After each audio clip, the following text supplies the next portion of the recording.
한 여성이 비행기를 타기 위해서 공항에 들렀습니다. 그런데 그 공항에는 이 여성이 아주 좋아하는 쿠키를 팔고 있었습니다. 그래서 비행기를 타기 전에 가게에 들러서 쿠키 한 봉지를 사서 비행기를 타기 위해서 탑승구 입구에서 기다리고 있었습니다. 그리고 쿠키 봉지에서 쿠키를 하나 꺼내서 먹었습니다. 평소에 너무 좋아하는 쿠키라서 그 맛있는 쿠키를 먹으니까요. 기분이 얼마나 좋아졌는지 모릅니다. 근데 좀 이상한 느낌이 들었어요. 그래서 이렇게 곁눈질해서 옆을 보니까 웬 점잖하게 생긴 남자 한 사람이 자기 쿠키 봉지에서 쿠키를 하나 쑥 꺼내서 먹는 겁니다. '아니 이런 어이없는 경우가 있나?' 그런 생각이 들었지만 '그래 이 정도는 내가 너그럽게 용납할 수 있어.' 이렇게 생각했습니다. 그리고 또 하나의 여성이 쿠키를 꺼내서 먹는데요. 뒤이어서 이 남자가 또 쿠키를 꺼내 먹는 겁니다. 이제 마음이 좀 불쾌해지기 시작했어요. '아니 내 허락도 없이 왜 내 쿠키를 먹지? 나한테 말이라도 하고 먹으면 뭐 "같이 먹읍시다." 이렇게 이야기라도 했을 텐데 아무 이야기하지 않고 쿠키를 꺼내 먹으니까요. 아주 불쾌했습니다.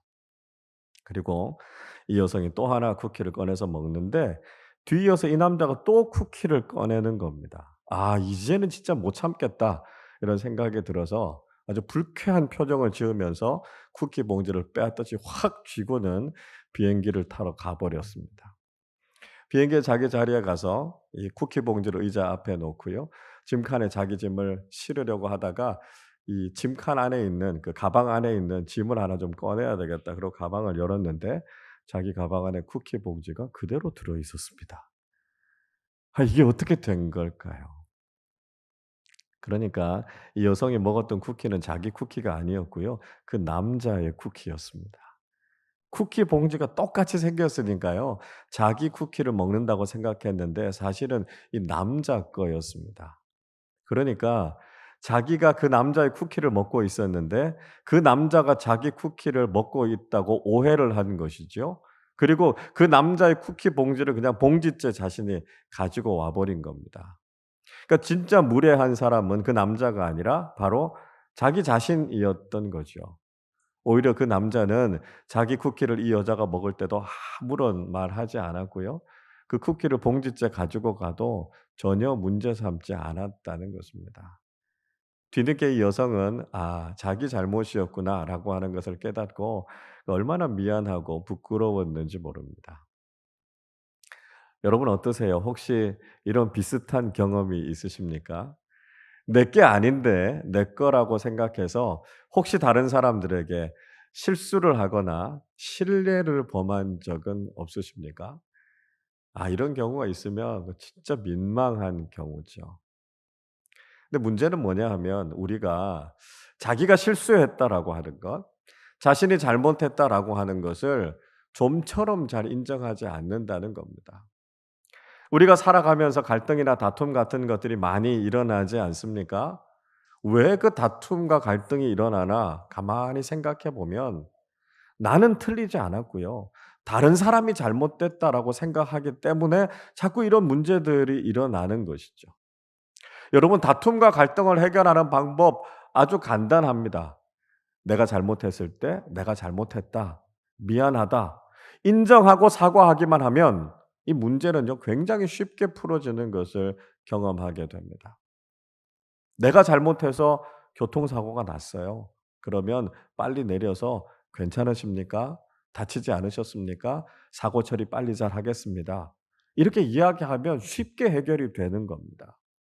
근데 내가 잘못했는데도 불구하고 아무 얘기하지 않아요. 오히려 다른 사람을 탓하다 보면 문제가 훨씬 더 복잡하고 어려워지는 거 아닙니까? 갈등과 다툼을 해결하는 가장 좋은 방법은요. "내가 잘못했다."라고 하는 이야기를 하는 겁니다. 여러분 어떠세요? "내가 잘못했다." 그런 이야기들 많이 하십니까? 내 잘못을 잘 인정하세요? 근데 사람들은요 그거 잘 인정하지 않아요. 왜 그러냐 하면 우리의 존재 자체가 원래 그런 존재이기 때문에 그렇습니다. 우리는 늘 내가 옳다고만 생각하고요. 다른 사람이 잘못됐고 다른 사람이 틀렸다고 생각합니다.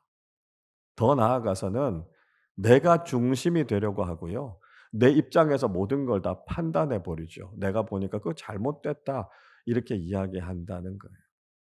내가 인정받고 싶어 하고 내가 영광을 누리고 싶어 하고 내가 모든 것에 다 중심이 되고자 하는 마음이 있는 거죠.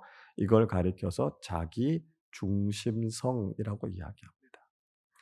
우리가 죄인이다라고 하는 중요한 단면이 바로 자기 중심성에 빠져 있다라고 하는 거죠. 나는 옳은데 다른 사람은 틀렸다라고 하는 것이 바로 자기 중심성에 빠져 있는 죄인의 모습이다라고 하는 것입니다. 교회 안에서도요. 우리가 신앙생활 잘 하면서도 때로는 마음이 상하는 일들이 생기고요. 신앙 공동체 안에서 갈등을 경험하게 됩니다. 그 이유가 뭘까요? 나만 옳다고 생각하는 거예요. 우리가 신앙생활하고 있는 교회가 평안하고 성숙해지는 비결은 한 가지입니다. "내가 잘못했습니다." 이렇게 말하는 사람들만 있으면 되는 거예요. "내가 부족해서요. 내가 잘못해서요." 이렇게만 이야기하면 교회 안에선 다툴 일들도 없고요. 신앙생활이 너무너무 평안하고 좋아집니다. 그러나 목사도 장로도 권사도 집사도 모두가 다 내가 중심이 되려고 하고요. 내가 옳다고만 생각하는 거예요. 나는 옳은데 저 사람이 잘못한다고 자꾸 그 사람에게 책임을 떠넘기고 전가하다 보면 신앙 공동체 안에서도 갈등이 일어나게 될 수 있다는 것입니다. 여러분, 믿음의 공동체인 교회 안에서도 이런 문제가 일어날 수 있다면 세상은 얼마나 더 심각하겠습니까? 우리가 살아가는 세상은 인본주의 사회 아닙니까? 인간이 중심이 되어 있는 사회입니다. 물론 사람의 가치를 소중하게 여기고요. 사람됨을 실천하면서 살아간다는 의미에서 인본주의라고 하는 것은 긍정적일 수 있습니다. 그러나 하나님을 완전히 무시해 버리고요. 모든 것의 중심에는 사람, 인간이 있어야 된다고 생각하는 이 무신론적 인본주의라고 하는 것은 결국 우리가 가지고 있는 이 죄악의 아주 극단적인 모습을 보여주는 거죠. 그러다 보니까 자기중심적인 생각이 팽배해지게 되고요. 서로가 서로를 비난하고 정죄하고 갈등과 다툼이 점점 더 많아지는 것입니다. 예수님께서 오늘 이런 관점에서 우리에게 비유의 말씀 한 가지를 들려주고 계십니다. 과거나 지금이나 이런 모습이 사라지거나 해결되지 않았다라고 하는 것을 보여주고 계신 것이죠. 오늘 예수님께서 이 비유의 말씀을 하고 계시는 목적이 무엇인지에 대해서 9절에서 이렇게 말씀하고 계십니다.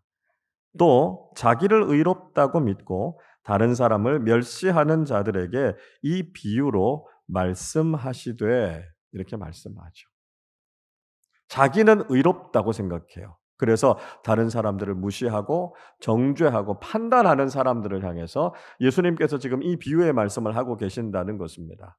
앞에서 말씀드린 것처럼 나는 무조건 옳아요. 그리고 다른 사람들은 내 기준에서 봐서 틀렸다. 이렇게 이야기하는 사람들을 향해서 예수님께서 지금 이 비유의 말씀을 하고 계신다라고 하는 겁니다.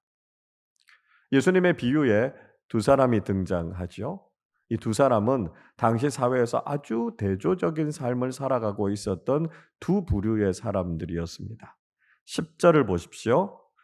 두 사람이 기도하러 성전에 올라가니 하나는 바리새인이요 하나는 세리라 말씀하고 있습니다. 두 사람이 성전에 기도하러 올라갔습니다. 한 사람은 바리새인이었습니다. 바리새인이라고 하는 사람들, 율법을 아주 철저하게 지키는 경건주의자를 자처했던 사람들 아닙니까? 이 바리새인들은요, 성경을 그냥 통째로 다 암기하고 있는 사람들이었습니다. 십계명, 율법을 철저하게 지키기 위해서 613가지의 아주 구체적인 조항으로 나눠서 지켰습니다.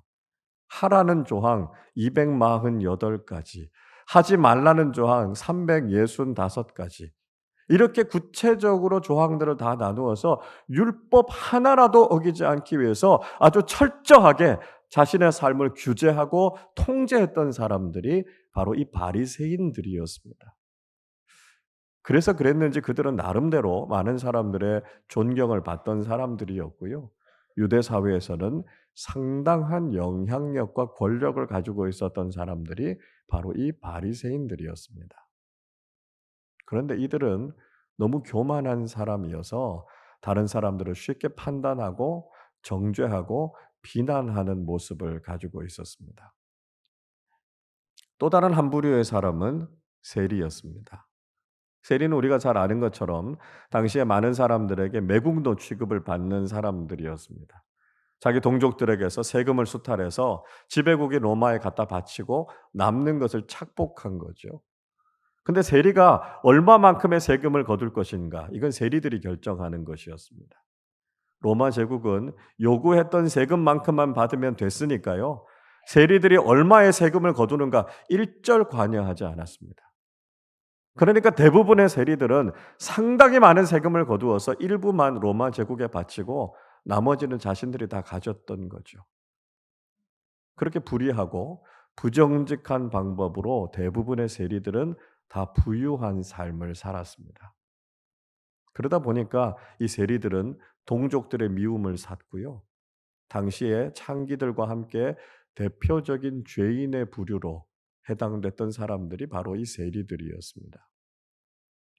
자, 그런데 오늘 예수님께서 마지막으로 아주 충격적인 결론을 우리에게 들려주고 계십니다.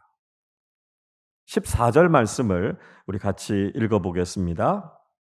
내가 너희에게 이르노니 이에 저 바리새인이 아니고 이 사람이 의롭다 하심을 받고 그의 집으로 내려갔느니라. 무릇 자기를 높이는 자는 낮아지고 자기를 낮추는 자는 높아지리라 하시니라. 예수님께서 무엇이라고 말씀하셨습니까? 바리새인이 아니고요. 세리가 의롭다고 인정함을 받았다. 이렇게 말씀하고 계십니다. 일반적으로 사람들이 생각하고 있는 것과는 아주 놀라운 반전이죠. 세리를 향해서 더 의롭다 이렇게 말씀하셨습니다. 여러분 어떠세요? 우리는 이 내용을 사실 잘 알고 있으니까 그래 이렇게 쉽게 받아들일 수 있습니다. 그러나 사실은 이건 그렇게 쉽게 받아들일 수 있는 내용이 아니라는 것이죠. 오늘날 이야기로 좀 바꾸어 보면 이런 상황이라고 할 수 있습니다. 한 분은 교회 생활 아주 열심히 하시고 또 헌금 생활도 아주 꾸준하게 잘 하시는 장로님이 한 분 계십니다. 교회 봉사하는 일에 누구보다도 앞장서시는 분이셨고요. 신앙생활 참 반듯하게 하시는 장로님이셨습니다. 또 한 분은 교회에 등록한 지 얼마 안 된 성도님이셨습니다. 그런데 간혹 이분이 평일에 술을 마시거나 담배 피는 모습이 종종 목격이 되신 분이셨어요. 뭐 그럴 수도 있겠다는 생각이 듭니다. 우리가 그리스도인으로서 하지 말아야 될 걸 하지 않는 것이 그리스도인으로서의 덕을 세우는데 유익한 것이긴 하겠지만 뭐 그거 한다고 해서 지옥에 가는 건 아니니까요. 근데 문제는요. 이분이 교인들에게 돈을 빌려서 그걸 갚지 않고 도망가 버린 겁니다. 나중에 한번 쭉 살펴보니까요. 이 사람이 불특정 다수를 향해서 보이스 피싱을 해서 부당한 방법으로 다른 사람의 돈을 빼앗은 전력도 있어서 구설수에 오르내리는 사람이었습니다. 이 장로님은 그래도 나 정도면 꽤 괜찮은 신앙인 아니겠나. 우리 교회에서 나만큼 예수 잘 믿는 사람 찾기는 쉽지 않아. 이렇게 자신하는 모습을 가지고 있었습니다. 이 성도님은 뒤늦게 자기 자신의 잘못을 깨닫고 주님 앞에 주님 제가 죄인입니다. 제가 다시는 이런 삶을 살지 않겠습니다. 그렇게 와서 회개하고 기도한 것이죠. 근데 예수님께서는 이 장로님이 아니라 이 성도님이 더 의롭다 이렇게 인정해 주셨다라고 하는 것입니다. 여러분 이 말씀을 받아들이실 수 있으시겠습니까? 우리는 이 말씀을 어떻게 이해해야 될까요? 우리는 먼저 바리새인의 모습을 좀 생각해 볼 필요가 있겠습니다. 오늘 11절의 말씀을 보십시오. 바리새인은 따로 서서 기도하여 이르되 하나님이여 나는 다른 사람들 곧 토색, 불의, 간음을 하는 자들과 같지 아니하고 이 세리와도 같지 아니함을 감사하나이다. 이렇게 말하고 있습니다. 세리가 기도하기 위해서 성전의 중앙에 따로 섰습니다. 세리와는 아주 멀리 거리를 두고요. 성전의 중앙에서 자기 자신을 드러내면서 서 있었습니다. 그러니까 세리와 다른 사람들과 분리되어 있었던 것이죠. 이것은 바리새인이라고 하는 이름에 꼭 어울리는 행동이었습니다. 바리새인이라고 하는 말은 분리주의자, 분리된 사람들이라는 뜻입니다. 그러니까요, 바리새인들은 다른 사람들과 같은 취급을 당하는 걸 너무너무 싫어했습니다. 특히 저런 죄인들하고 우리를 같은 부류로 이야기하는 것에 대해서는 자존심 상해했던 거죠. 나는 아주 의로운 사람들이고 저런 사람들과 난 다릅니다. 이렇게 생각했다는 거예요. 그래서 어떻게 기도합니까? 하나님, 저는 다른 사람들처럼 속여서 빼앗거나 불의하고 성적으로 부도덕한 삶을 살거나 저 세리처럼 매국노와 같은 짓을 하지 않는 것에 대해서 저는 감사합니다. 그렇게 기도하고 있습니다. 자신이 다른 사람들과는 다르기 때문에 자신은 의롭다고 자처하고 있었던 것이죠. 그러나 여러분, 우리가요, 인간적으로 보기에는 서로 다를 수 있지만 중요한 것은 하나님 앞에서는 우리 모두가 다 죄인이라는 것이죠. 우리의 모습은 서로 조금 다를 수 있습니다.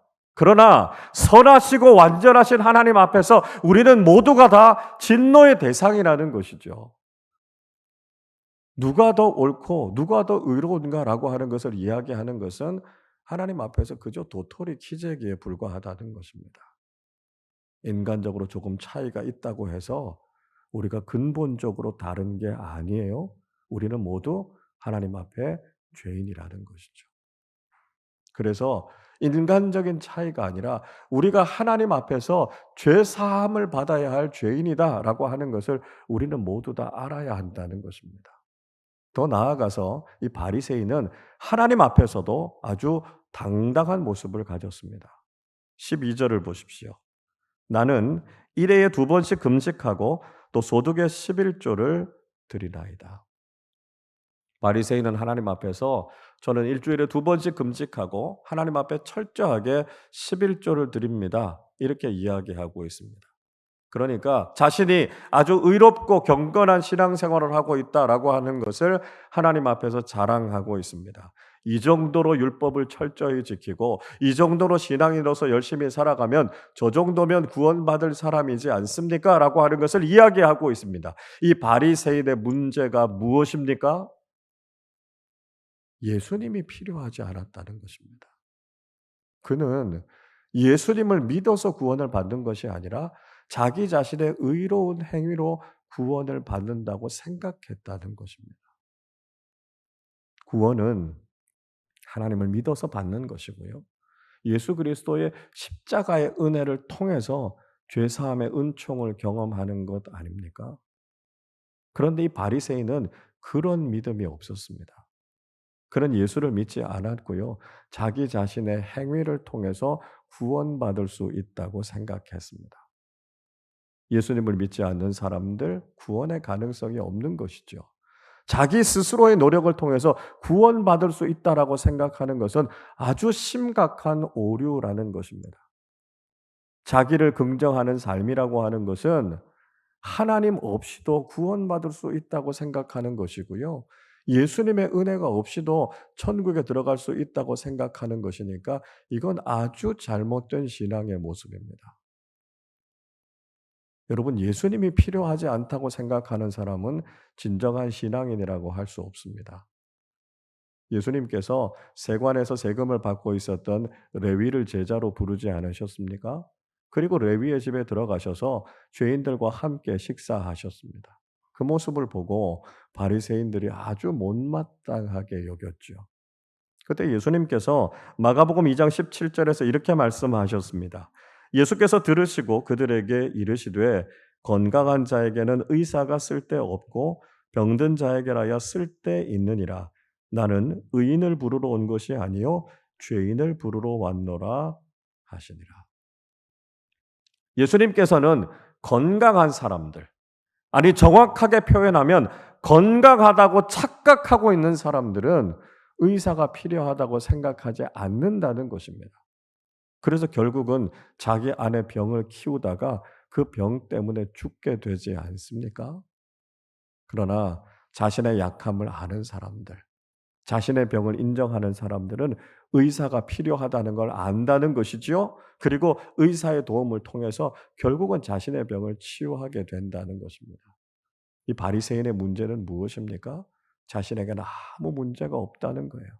자기의 노력으로 자신은 영생을 얻을 수 있다는 것입니다. 여러분, 그러나 우리 기독교가 믿고 있는 구원은 자력 구원, 내 스스로의 노력과 내가 율법을 지켜서 구원을 받을 수 있다는 것이 아니라 타력 구원, 오직 예수 그리스도의 구속의 은혜를 통해서만 우리가 하나님 나라에 들어갈 수 있다라고 하는 것을 반드시 기억해야 된다는 것이죠. 반면에 세리는 전혀 다른 모습이지 않았습니까? 13절을 보시죠. 세리는 멀리 서서 감히 눈을 들어 하늘을 쳐다보지도 못하고 다만 가슴을 치며 이르되 하나님이여 불쌍히 여기소서 나는 죄인이로소이다 하였느니라. 세리도 성전에 들어왔지만 그는 성전 중앙에 있지 못하고 성전 저 구석에 서 있었습니다. 세리도 따로 서 있었지만 바리새인의 의도와는 전혀 달랐습니다. 바리새인은 자신이 다른 사람들과 섞여서 자기 자신이 드러나지 않는 것을 싫어해서 성전 가운데 따로 서서 자신을 자랑하고 있었습니다.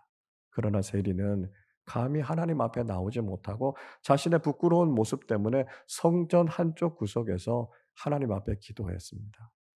감히 눈을 들어서 하나님을 쳐다보는 것이 불경하다고 생각했기 때문에 그는 고개를 숙이고 가슴을 치면서 하나님, 저는 죄인입니다. 하나님의 긍휼이 아니면 살아갈 수 없는 죄인입니다. 하는 것을 고백하는 것이죠. 세리의 신앙은 자기를 부정하는 신앙이었다는 것입니다. 여러분, 사도 바울은 위대한 사도이지 않습니까? 물론 그가 회심하기 전에는 예수 믿는 사람들을 핍박했지만 회심하고 난 이후에는 복음을 위해서 얼마나 충성하고 헌신하는 삶을 살았습니까? 그러나 사도 바울은 단 한 번도 자기를 긍정하는 신앙을 갖지 않았습니다. 디모데전서 1장 15절에서 바울은 이렇게 고백하지요.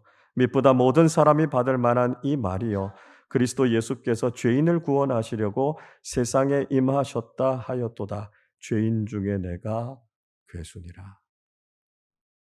바울은 자기 자신이 가장 심각한 죄인이라는 것을 고백했습니다.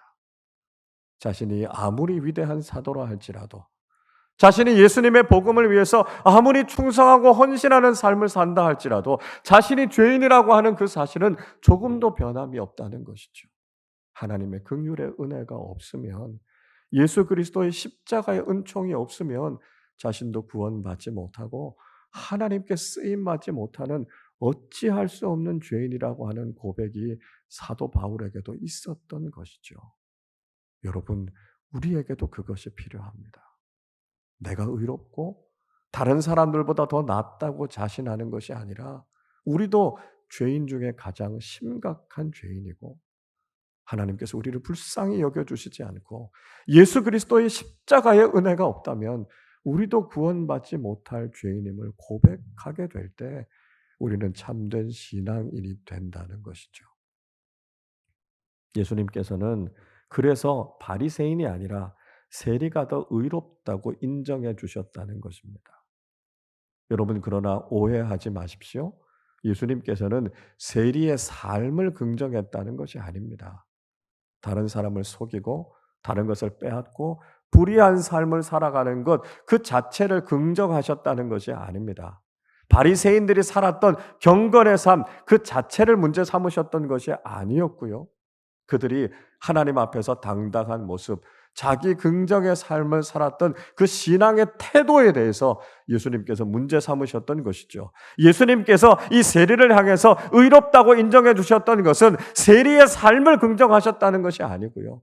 하나님 앞에서 자기 자신을 부정하는 신앙의 태도에 대해서 인정해 주셨다는 것입니다. 마태복음 23장의 말씀을 읽어보면 예수님께서 바리새인과 서기관들에 대해서 책망하시지 않습니까? 마태복음 23장 23절에서 이렇게 말씀하지요. 화 있을진저 외식하는 서기관들과 바리새인들이여 너희가 박하와 회향과 근처의 11조는 들이되 율법에 더 중한 바 정의와 긍휼과 믿음은 버렸도다.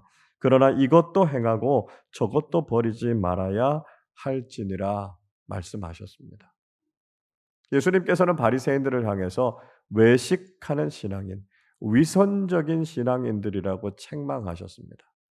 왜냐하면 그들은 하나님 앞에 철저히 11조는 드렸지만 신앙인의 정신, 정의와 긍휼과 믿음을 잃어버렸기 때문이었습니다. 그래서 예수님께서는 바리새인들이 행했던 경건의 삶도 실천하고 그들이 버렸던 것도 버리지 말아야 한다고 말씀하셨습니다. 신앙인다운 삶을 살아갈 뿐만 아니라 그보다 더 중요한 것, 예수 그리스도의 은혜가 필요하다라고 하는 것, 예수를 믿어서만 구원을 받을 수 있다고 하는 이 믿음을 놓치지 않아야 된다는 것을 말씀하는 것이죠. 오직 예수를 믿는 믿음이 우리를 의롭게 하고 우리를 구원한다는 사실을 잊지 말라는 것입니다. 여러분, 오늘날 우리의 신앙의 문제는 무엇입니까? 어느새 우리의 신앙의 모습이 바리새인처럼 되어 버렸다는 것입니다. 나 정도면 괜찮은 신앙인이라고 생각하고요. 다른 사람들을 향해서 함부로 틀렸다고 판단하고 정죄하는 모습이 우리에게도 있다는 것이죠. 내가 모든 것의 중심이 되고 싶어 하고 내가 인정받고 싶어 하는 마음이 자꾸 앞서갈 때가 있다는 것입니다. 그래서 하나님의 영광까지도 우리가 가로채어 버리고 자기 중심적인 신앙생활, 자신을 긍정하는 신앙의 모습을 갖게 될 때가 있다는 것이죠. 그것 때문에 공동체 안에서는 갈등이 일어나고요. 우리의 신앙이 점점 병들어 가는 것입니다. 여러분, 지금 우리에게 필요한 것은 내가 죄인임을 고백하는 것입니다. 우리에게는 예수님이 반드시 필요하고요. 내 안에는 의로움이 없음을 고백하는 것입니다. 오직 예수 그리스도의 구속의 은혜가 나를 살리는 것이고 우리가 모두 죄인이지만 주님께서 베풀어 주신 그 놀라운 사랑과 은혜 때문에 하나님의 자녀됐고 믿음의 공동체를 이루고 있음을 감사하면서 믿음의 삶을 살아가는 것입니다.